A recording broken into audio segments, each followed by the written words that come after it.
como recibir la lluvia temprana. Tercer trimestre, tema número 54. Semana 34, 02-12-2023, sábado, séptimo día de la semana. Cronograma para el Santo Sábado del Eterno Creador. Al llegar al templo, cada quien ora individualmente, dando así un tiempo para esto. 7 himnos. Oración inicial. Repetir la ley. Recordar los emblemas. Leer una parte del libro de la ley. Tener un libro de peticiones de oración en el santuario.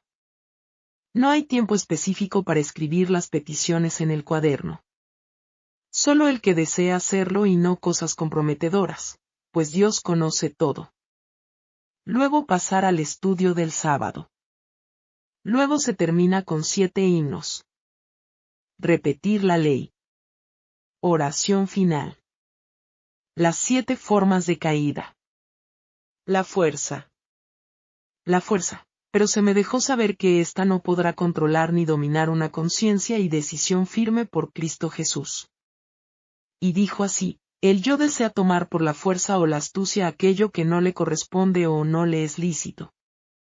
El yo hace sentir, al que lo porta, superior a todos, inclusive, cree que es superior a mí. El yo maltrata verbal y físicamente a su prójimo y no se muta pues, para él, todo debe ser hecho como él dice y no como yo digo. Mortal engaño satánico. Sentimentalismo.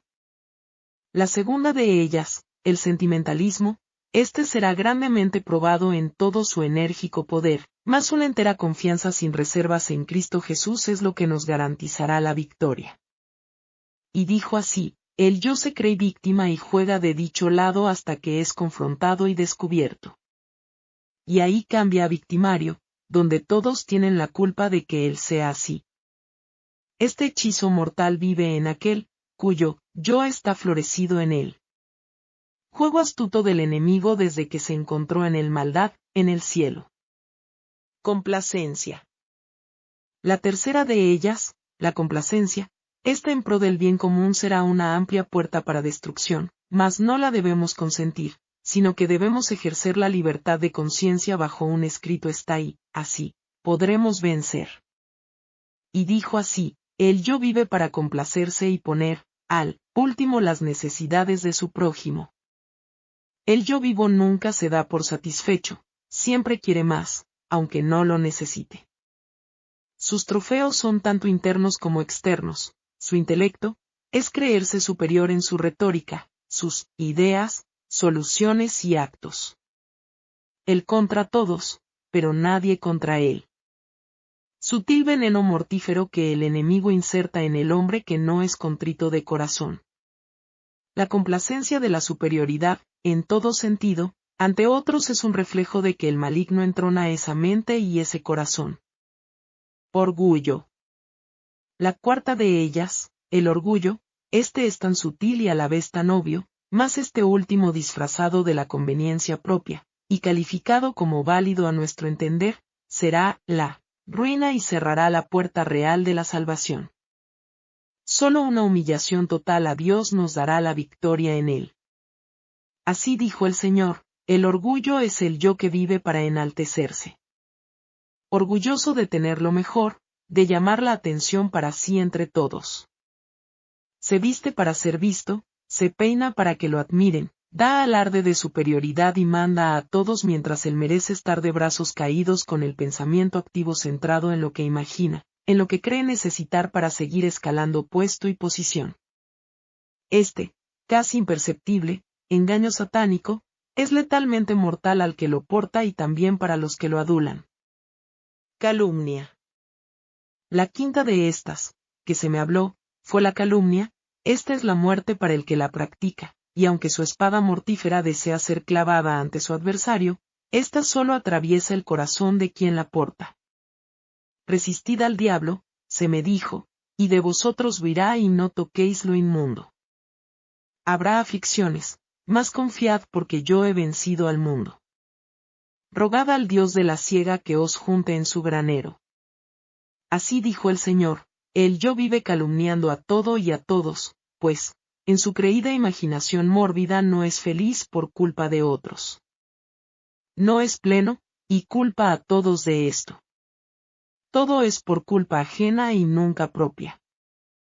Si se cae, mira a sus lados y, si alguien lo vio, ya es culpa de ese alguien, porque según él, se distrajo al verlo y se cayó. En fin, el calumniador nunca va a creer que él tiene la culpa, que la culpa es propia, sino que la culpa es siempre ajena. Si no le parece lo que otro dice, pues, es mentira. Se siente aludido por todo y por todos. Vive su vida excusando su mal proceder. La dejadez y su forma parasitaria de vivir es característica de esta persona y de esta cualidad. Dilación. La sexta de estas, de que se me habló fue la dilación, acción sutil pero una gran arma de destrucción. Esta es una forma de vida que ataca el pensar humano y lo adormece. Adormece el pensamiento y retrasa la acción del deber de cumplir, el mandato celestial. Es tan mortíferamente sutil que da la ilusión de que lo terrenal es mucho más importante que lo celestial, o sea, lo que es perecedero es más importante que lo que perdurará para siempre. Orad, orad sin cesar, ayunad y buscad el rostro de Cristo Jesús para que podáis vencer ante esta arma de la dilación.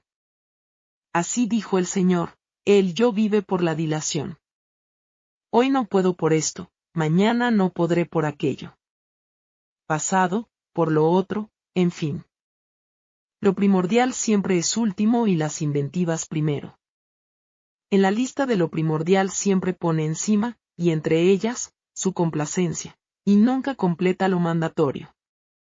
Los detalles lo complacen tanto que pospone los deberes al punto que, si fracasa, es culpa de ser tan detallista.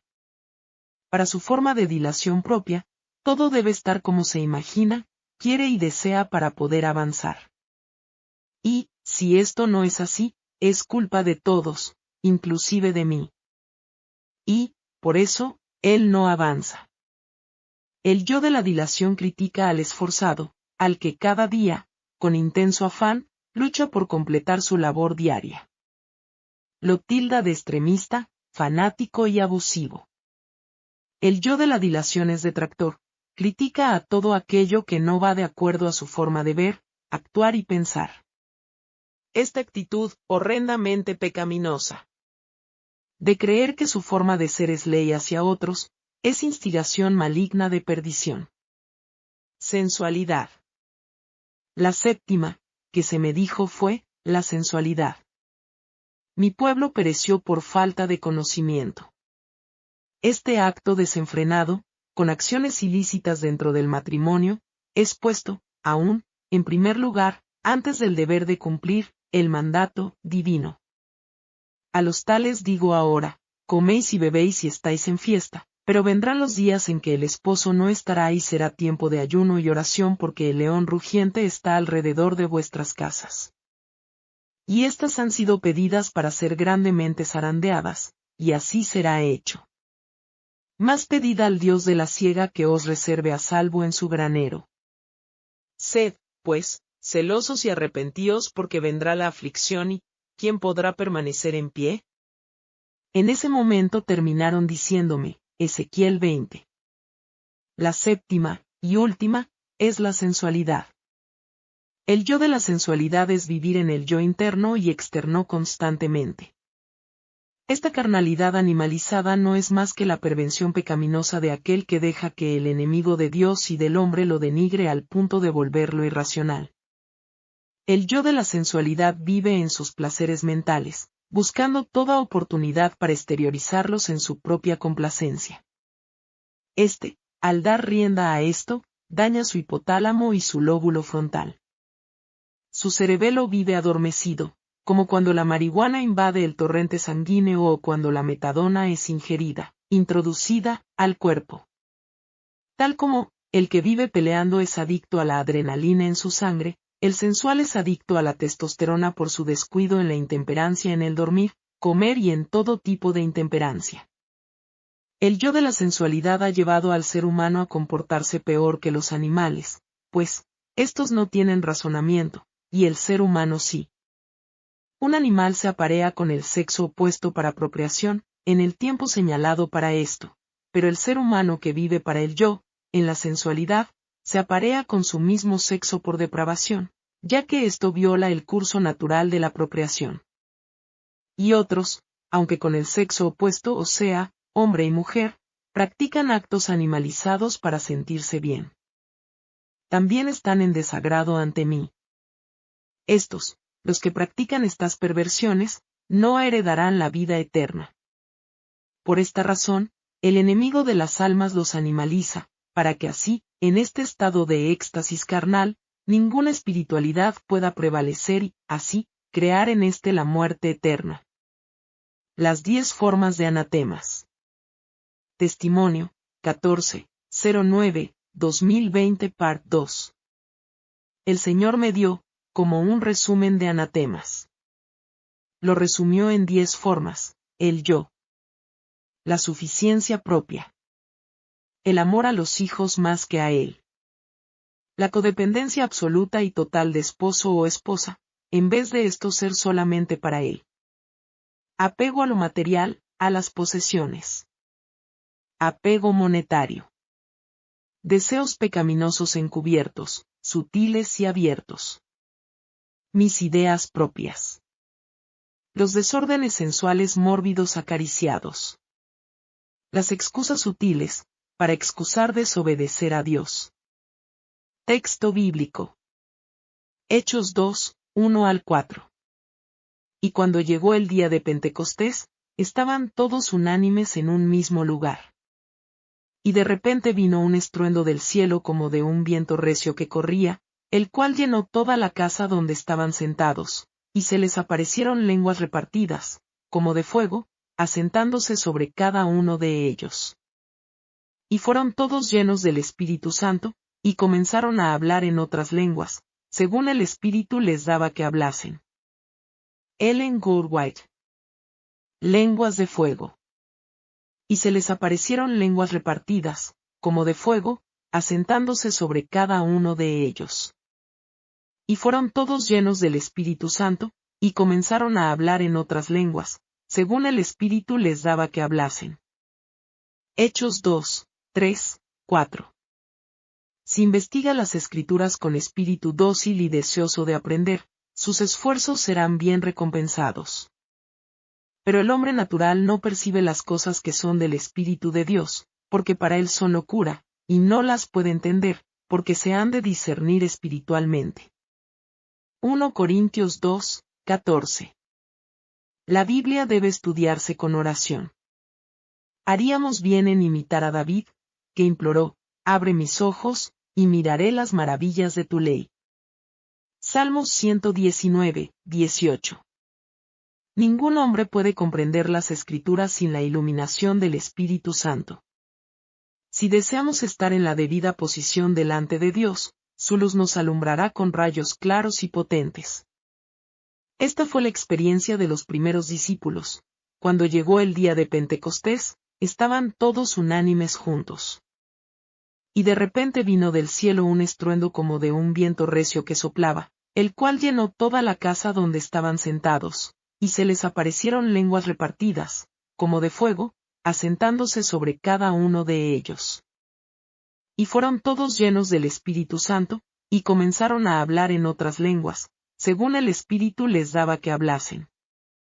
Hechos 2, 1-4. Dios también está dispuesto a darnos la misma bendición, siempre que tengamos real interés en ella. El Señor no cerró los depósitos celestiales después de haber derramado su Espíritu sobre los primeros discípulos.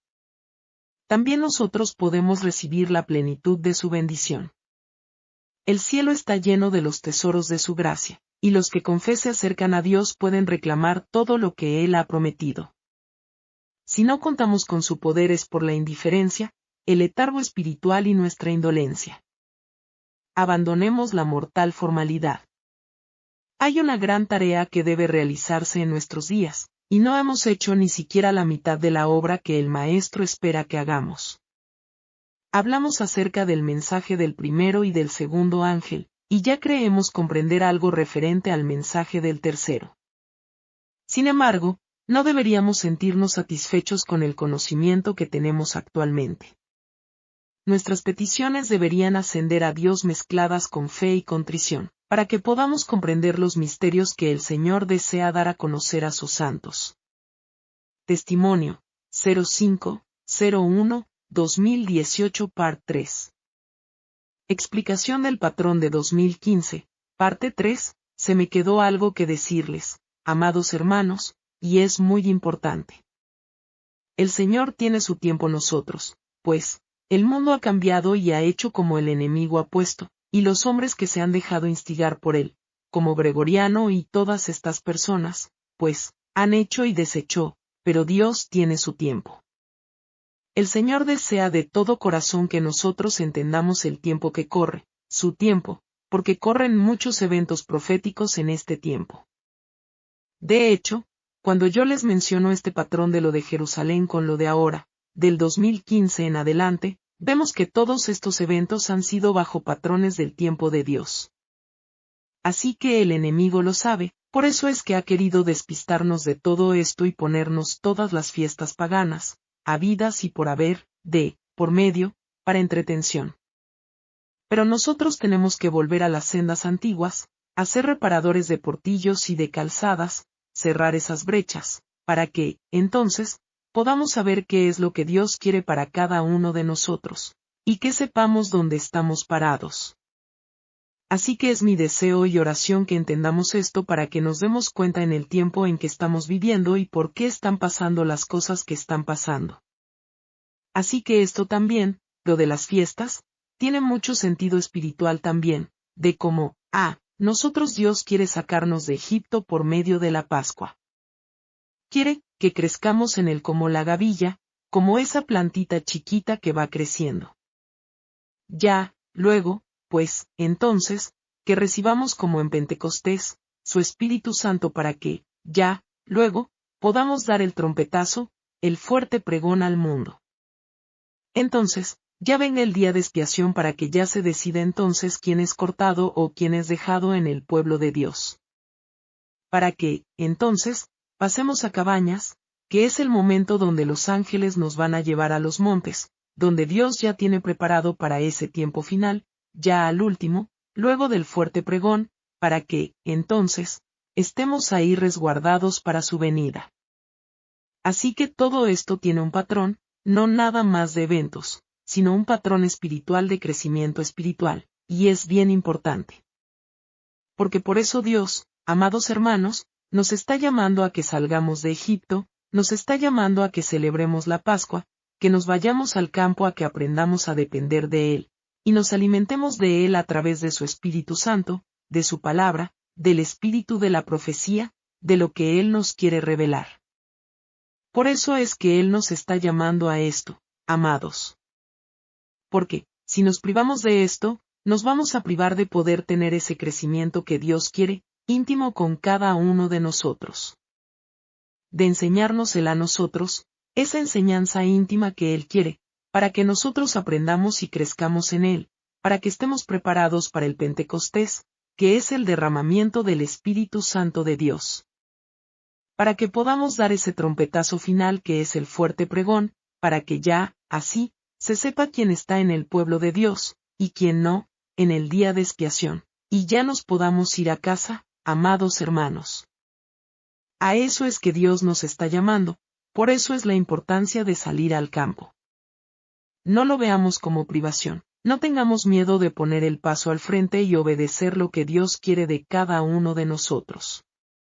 No se necesita mucho para hacer esto, lo único que necesitamos es decir, Señor, yo lo quiero hacer, ábreme puertas y yo voy a caminar en tu nombre. Y ya verá usted que el cielo le va a abrir puertas que nadie va a poder cerrar, y le va a cerrar puertas que nadie va a poder abrir, y le va a abrir camino amplio y ancho para que podamos cumplir su voluntad. Porque Dios, lo que está esperando, es un pueblo que se levante y cumpla su voluntad para prepararlo para este tiempo, tan final, que tenemos encima, y tan solemne porque, de la preparación de los que queremos hacer la voluntad de Dios, depende que demos ese fuerte pregón en el final. para que, entonces, muchos se nos puedan unir y nos podamos ir a casa. Amados hermanos, estamos en las fronteras de la patria celestial, no titubeemos.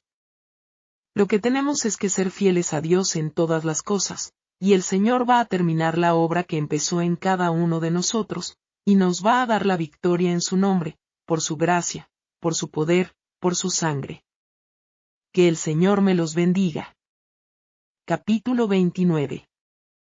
La enemistad de Satanás hacia la ley. Segunda parte. La institución del sábado, cuyo origen se remonta al Edén, es tan antigua con el mundo mismo. Ese día fue observado por todos los patriarcas, desde la creación en adelante. Durante su esclavitud en Egipto, los israelitas fueron obligados por sus amos a violar el sábado, y perdieron en gran parte el conocimiento de su santidad. Cuando se proclamó la ley en el Sinaí, las primeras palabras del cuarto mandamiento fueron: acuérdate del sábado para santificarlo, lo cual demuestra que el sábado no se instituyó entonces. Se indica su origen haciéndolo remontar a la creación. Para borrar a Dios de la mente de los hombres, Satanás se propuso derribar este gran monumento recordativo. Si pudiera inducir a los hombres a olvidar a su Creador, ya no harían esfuerzos para resistir al poder del mal, y Satanás estaría seguro de su presa. La enemistad de Satanás contra la ley de Dios lo ha incitado a guerrear contra cada precepto del Decálogo. Con el gran principio del amor y la lealtad hacia Dios, el Padre de todos, se relaciona estrechamente el principio del amor y la obediencia a los padres. El despreciar la autoridad de los padres lleva pronto a despreciar la autoridad de Dios. Así se explican los esfuerzos de Satanás por menoscabar la autoridad del quinto mandamiento. Entre los paganos se prestaba poca atención al principio ordenado en este precepto. En muchas naciones se solía abandonar a los padres o darles muerte cuando la vejez los incapacitaba para cuidarse a sí mismos. En la familia, se trataba a la madre con poco respeto, y después de la muerte de su esposo, se le exigía que se sometiera a la autoridad del hijo mayor. Moisés insistió en la obediencia filial, pero cuando los israelitas se apartaron de Dios, menospreciaron el quinto mandamiento junto con los otros. Satanás homicida ha sido desde el principio, Juan 8, 44, y en cuanto tuvo poder sobre los seres humanos, no solo los incitó a odiarse y matarse mutuamente, sino también a desafiar atrevidamente la autoridad de Dios, hasta el punto de violar el sexto mandamiento como parte de su religión. Merced a los conceptos pervertidos de lo que son los atributos divinos, los paganos fueron inducidos a creer que los sacrificios humanos eran necesarios para obtener el favor de sus dioses, y las crueldades más horribles se han perpetrado bajo diferentes formas de idolatría. Entre estas se contaba la costumbre de hacer pasar a los hijos por el fuego ante ídolos. Cuando uno de ellos salía ileso de esta prueba del fuego, la gente creía que su ofrenda había sido aceptada. Al niño así librado se lo consideraba extraordinariamente favorecido por los dioses. Era colmado de beneficios, y después muy estimado, y por graves que fueran sus crímenes, nunca se lo castigaba. Pero si alguno se quemaba al pasar por el fuego, su suerte estaba decidida. Se creía que la ira de los dioses únicamente podía satisfacerse quitando la vida a la víctima, y por consiguiente era ofrecida como sacrificio. En épocas de gran apostasía, estas abominaciones prevalecieron hasta cierto grado, aún entre los israelitas.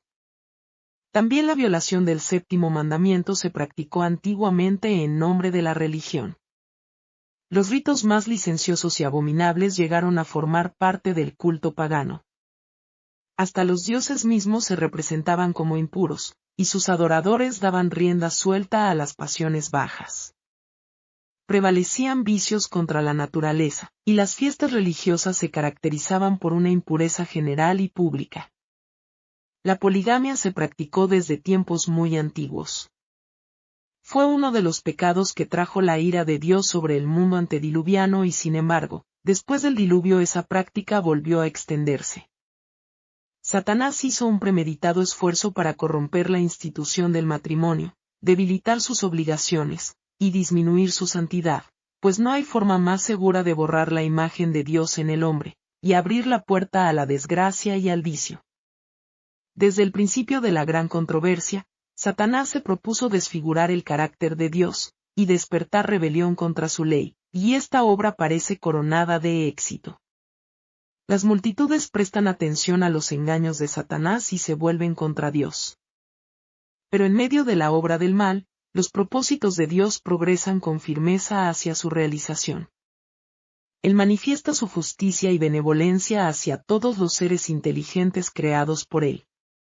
Por las tentaciones de Satanás, todos los miembros de la raza humana se han convertido en transgresores de la ley divina, pero en virtud del sacrificio de su Hijo se abre un camino por el cual pueden regresar a Dios.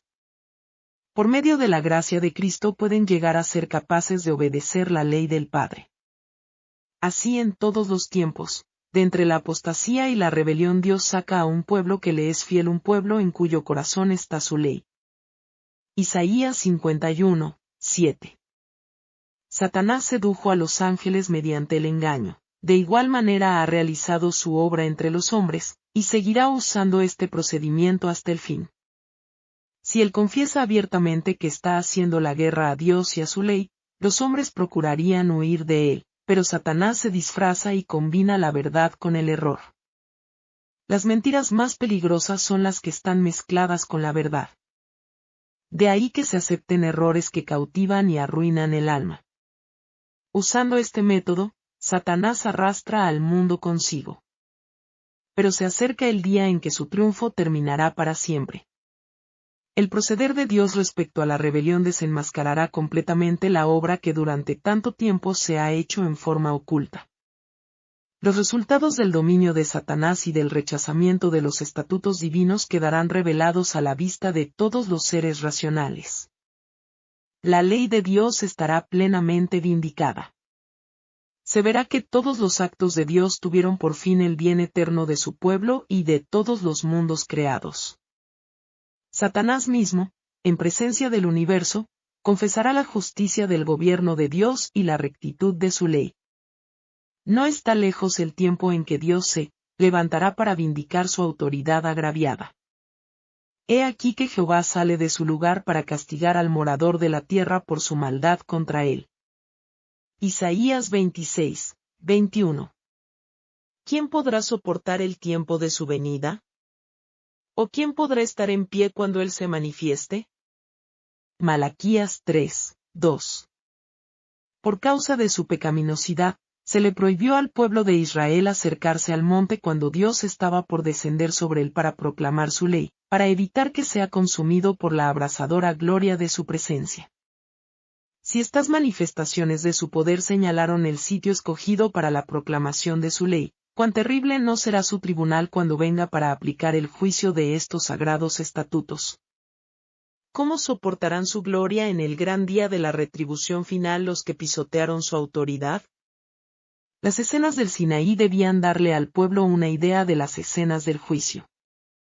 El sonido de una trompeta llamó a Israel a presentarse ante Dios. La voz del arcángel y la trompeta de Dios llamarán a la presencia del juez desde todos los confines de la tierra tanto a los vivos como a los muertos. El Padre y el Hijo, asistidos por una multitud de ángeles, estaban presentes en el monte. En el gran día del juicio, Cristo vendrá en la gloria de su Padre, con sus ángeles. Entonces se sentará en su trono de gloria, y serán reunidas delante de él todas las gentes. Mateo 16, 27, 25, 31, 32. Cuando se manifestó la presencia divina en el Sinaí, la gloria del Señor era ante la vista de todo Israel como un fuego devorador. Pero cuando venga Cristo en gloria con sus santos ángeles, toda la tierra resplandecerá con el tremendo fulgor de su presencia. Vendrá nuestro Dios y no callará. Fuego consumirá delante de él y tempestad poderosa lo rodeará. Convocará a los cielos de arriba y a la tierra, para juzgar a su pueblo. Salmo 50, 3, 4. De él procederá una corriente de fuego que fundirá los elementos con su ardiente calor, y la tierra y las obras que hay en ella serán consumidas. Cuando se manifieste el Señor Jesús desde el cielo con los ángeles de su poder, en llama de fuego, para dar retribución a los que no conocieron a Dios ni obedecen al Evangelio de nuestro Señor Jesucristo. 2 Tesalonicenses 1:7, 8. Nunca, desde que se creó al hombre, se había presenciado semejante manifestación del poder divino como cuando se proclamó la ley desde el Sinaí. La tierra tembló y destilaron los cielos. Ante la presencia de Dios, aquel Sinaí tembló, delante de Dios, del Dios de Israel. Salmo 68, 8. En medio de las más terríficas convulsiones de la naturaleza, la voz de Dios se oyó como una trompeta desde la nube. El monte fue sacudido desde la base hasta la cima, y las huestes de Israel, demudadas y temblorosas, cayeron de hinojos. Aquel, cuya voz hizo entonces temblar la tierra, ha declarado, su voz conmovió entonces la tierra, pero ahora ha prometido diciendo. La Escritura dice, Jehová ruge desde lo alto, y desde su morada santa da su voz, y temblarán los cielos y la tierra. En aquel gran día que se acerca, el cielo mismo se apartará, se replegó como un pergamino y todo monte y toda isla se moverán de su sitio. Temblará la tierra como un ebrio, y será removida como una choza, pesará sobre ella su pecado, que nunca más se levantará. Por tanto, toda mano se debilitará y desfallecerá todo corazón humano. Se llenarán de terror, angustias y dolores se apoderarán de ellos. Se asombrará cada cual al mirar a su compañero, sus rostros son como llamaradas. Castigaré al mundo por su maldad y a los impíos por su iniquidad. Haré que cese la arrogancia de los soberbios y humillaré la altivez de los tiranos. Isaías 13, 7, 8, 11. Cuando Moisés regresó de su encuentro con la divina presencia en el monte, donde había recibido las tablas del testimonio, el culpable Israel no pudo soportar la luz que glorificaba su semblante. Cuanto menos podrán los transgresores mirar al Hijo de Dios cuando aparezca en la gloria de su Padre, rodeado de todas las huestes celestiales, para ejecutar el juicio sobre los transgresores de su ley y sobre los que rechazan su sacrificio expiatorio. Los que menospreciaron la ley de Dios y pisotearon bajo sus pies la sangre de Cristo, los reyes de la tierra, los grandes, los ricos, los capitanes, los poderosos, se esconderán en las cuevas y entre las peñas de los montes, y dirán a los montes y a las rocas, caed sobre nosotros y escondednos del rostro de aquel que está sentado sobre el trono, y de la ira del Cordero, porque el gran día de su ira ha llegado y ¿quién podrá sostenerse en pie? En aquel día arrojará el hombre a los topos y murciélagos sus ídolos de plata y sus ídolos de oro, que le hicieron para que adorara. Se meterá en las hendiduras de las rocas y en las cavernas de las peñas, a causa de la presencia formidable de Jehová y del resplandor de su majestad, cuando se levante para castigar la tierra. Apocalipsis 6, 15 al 17, Isaías 2, 20, 21. Entonces se verá que la rebelión de Satanás contra Dios dio como resultado la ruina de sí mismo, y de todos los que eligieron ser sus súbditos. Él hizo creer que de la transgresión resultaría un gran bien, pero se verá que la paga del pecado es muerte. Ciertamente viene el día, ardiente como un horno, y todos los soberbios y todos los que hacen maldad serán estopa.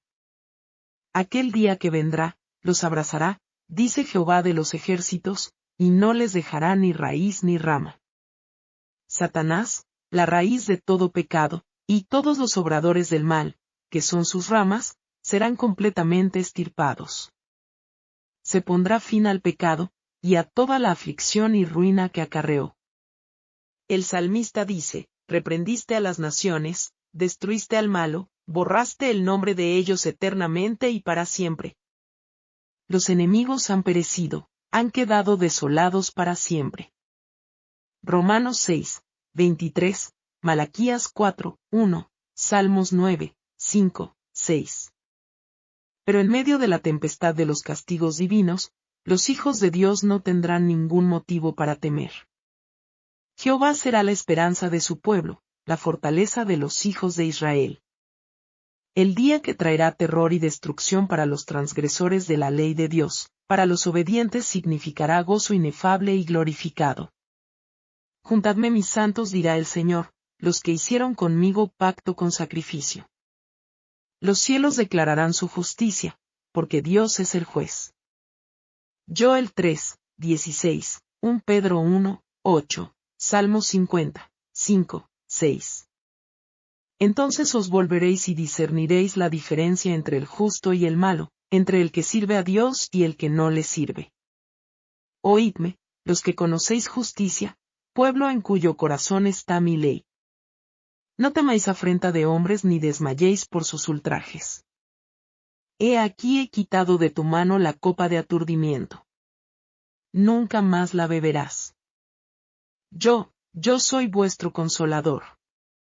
Porque los montes se moverán y los collados temblarán, pero no se apartará de ti mi misericordia ni el pacto de mi paz se romperá, dice Jehová, el que tiene misericordia de ti. Malaquías 3, 18, Isaías 51, 7, 22, 12, 54, 10. El gran plan de la redención dará por resultado el completo restablecimiento del favor de Dios para el mundo. Será restaurado todo lo que se perdió a causa del pecado. No solo el ser humano, sino también la tierra, será redimida, para que sea la morada eterna de los obedientes. Durante más de 6000 años, Satanás ha luchado por mantener su dominio sobre la tierra. Pero se cumplirá el propósito original de Dios al crearla. Después recibirán el reino los santos del Altísimo, y poseerán el reino hasta el siglo, eternamente y para siempre. Daniel 7, 18. Desde el nacimiento del sol hasta donde se pone, sea alabado el nombre de Jehová. En aquel día Jehová será único, y único será su nombre. Y Jehová será rey sobre toda la tierra. La Sagrada Escritura dice, para siempre, oh Jehová, permanece tu palabra en los cielos. Fieles son todos sus mandamientos, afirmados eternamente y para siempre. Los sagrados estatutos que Satanás ha odiado y ha tratado de destruir, serán honrados en todo el universo inmaculado. Y como la tierra produce su renuevo, y como el huerto hace brotar su semilla, así Jehová, el Señor, hará brotar justicia y alabanza delante de todas las naciones. Salmos 113, 3, Zacarías 14, 9, Salmos 119, 89, 111, 7, 8, Isaías 61, 11. Himnos. 030, imploramos tu presencia. 134, Dios tanto amó al mundo.